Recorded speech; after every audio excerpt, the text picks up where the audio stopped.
Let me welcome you, dear listeners, wherever you are, to this program, Ulim, here on Crop and Animal Farming Podcast. In this program, we bring you various agricultural experts, as well as farmers, whereby they speak to us on a particular topic. As usual, you are with me, your host, Joshua Makata. In our program today, I want to talk on pigeon peas farming. Our guest will explain it clearly, what pigeon peas farming is all about, the benefits, the importance, and so on. Ladies and gentlemen, in a moment, I will introduce to you our guest in today's program. Stay tuned.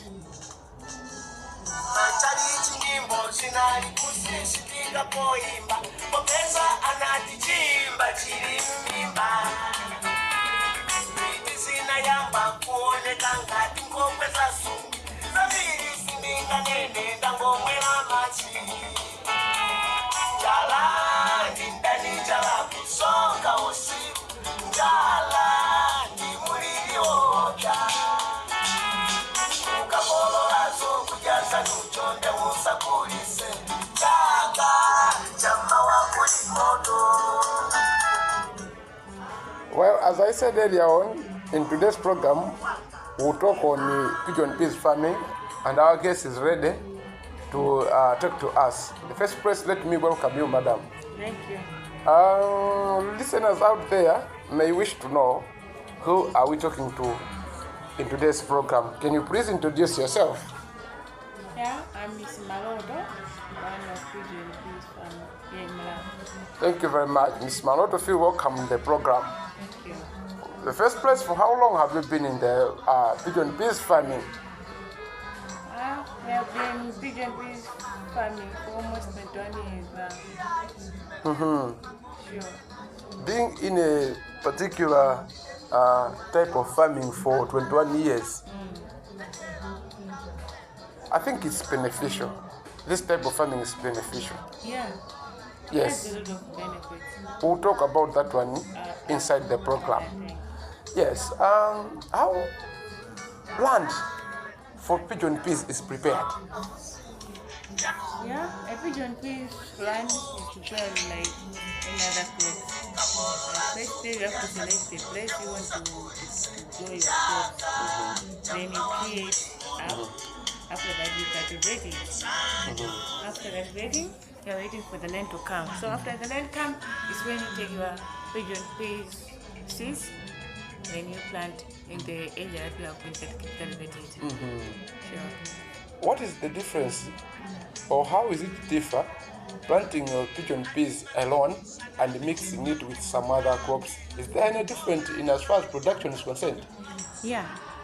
Okay. There are a lot of differences. Okay. In the first case, we can say a pigeon peas, you can mix it with other crops. It can do well, but not compared to the place that there is pigeon peas alone. In a place where there is a pigeon peas alone, it will do better in the sense that there's a, in the soil there are a lot of nutrients that helps the crops to grow.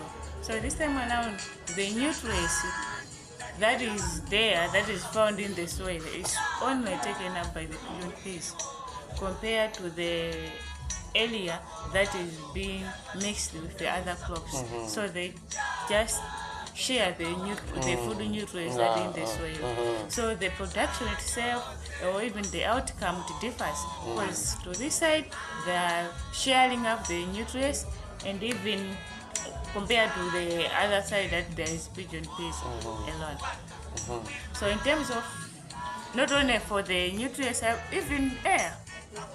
So in the field or in the place where there are a lot of crops, including pigeons, things, they also competed for air.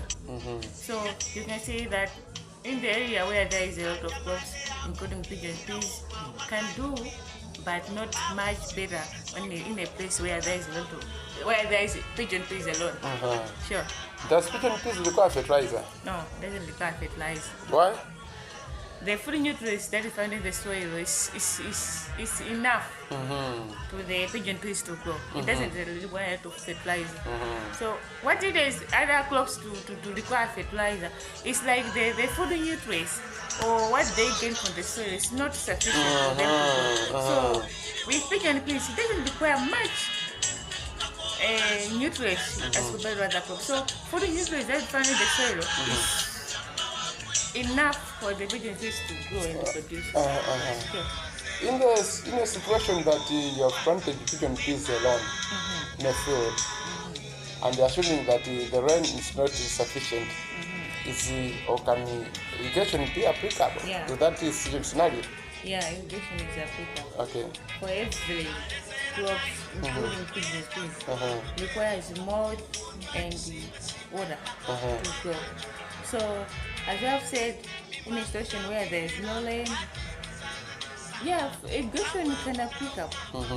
And we have been doing that in getting our crops. Whenever the rains come in late season, or when they go at the first light, we do irrigating for our crops to grow. Sure. So pigeon peas, pigeon peas can also be irrigated. Yeah.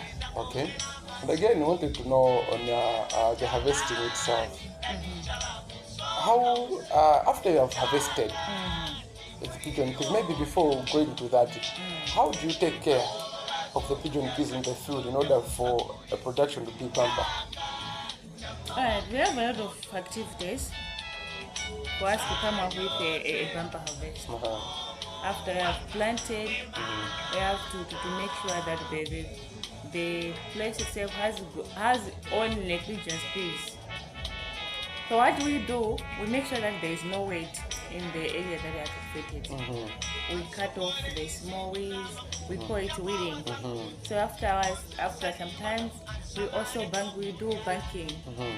Just to make sure that the roots of the stem of the pigeon peas is well covered, so that the nutrients can be well absorbed to the stem to come up with a better fruit. So it only involves planting, weeding, banking, and enough water. Sure. Okay. So after you have done all those activities, and now we are in a situation that our pigeon peas is matured. After you have harvested, how do you take care of it? Well, after our pigeon peas have been matured, first let me explain to you how we are harvesting our peas. Okay, thank you. As we did, we panganize, just to cut the stem of the pigeon peas. Then we gather them together. Then just a small stick that is to separate the little pigeon peas inside and the stem. The peel itself. Yeah, the peeling, so we hold the peeling. So after we have peeled the pigeon peas, we dry them on the sunlight. Sun drying. Yeah, it's sun drying. Then we put it in our sacks. Then we apply pesticides. If we will. Does a pigeon peas require pesticides? Yeah. Okay. Yeah, we require pesticides starting from the area, from the planting time, when it is in the land. It requires pesticides. And again after harvesting, it also requires pesticides. So that we can keep it longer without being attacked by the pests. Sure. In a situation that in your field, does it been attacked by diseases or pests? Yeah. What are some of the examples of pests that attacks the pigeon peas? There are a lot of pests that attack pigeon peas. We have chombe. It's a type of pest that attack pigeon peas. Okay. We have kabaifa. Yes. Another kind of a pest that attack this pigeon. So there are a lot. A lot of them, Even yeah. if I can mention all the name, you might wonder. Really? Oh, okay. This question, yeah. Okay. Sure.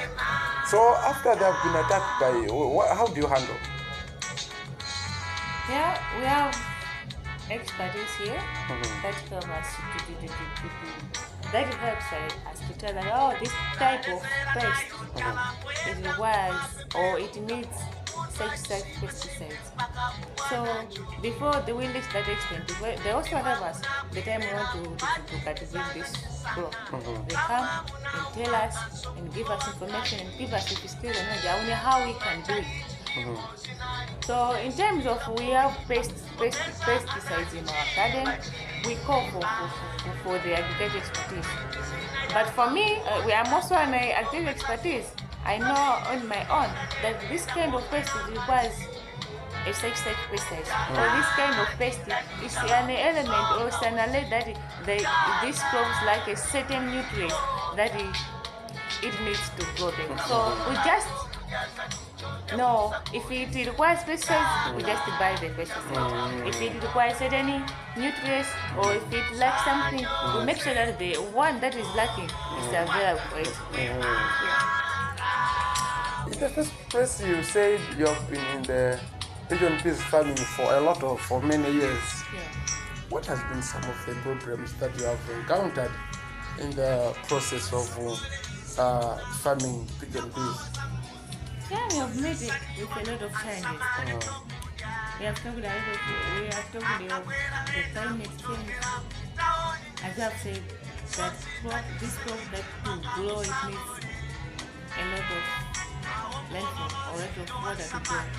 So nowadays there is a climate change. The time where we are waiting for rain to come, it means that there is no rain, which affect our crop to grow.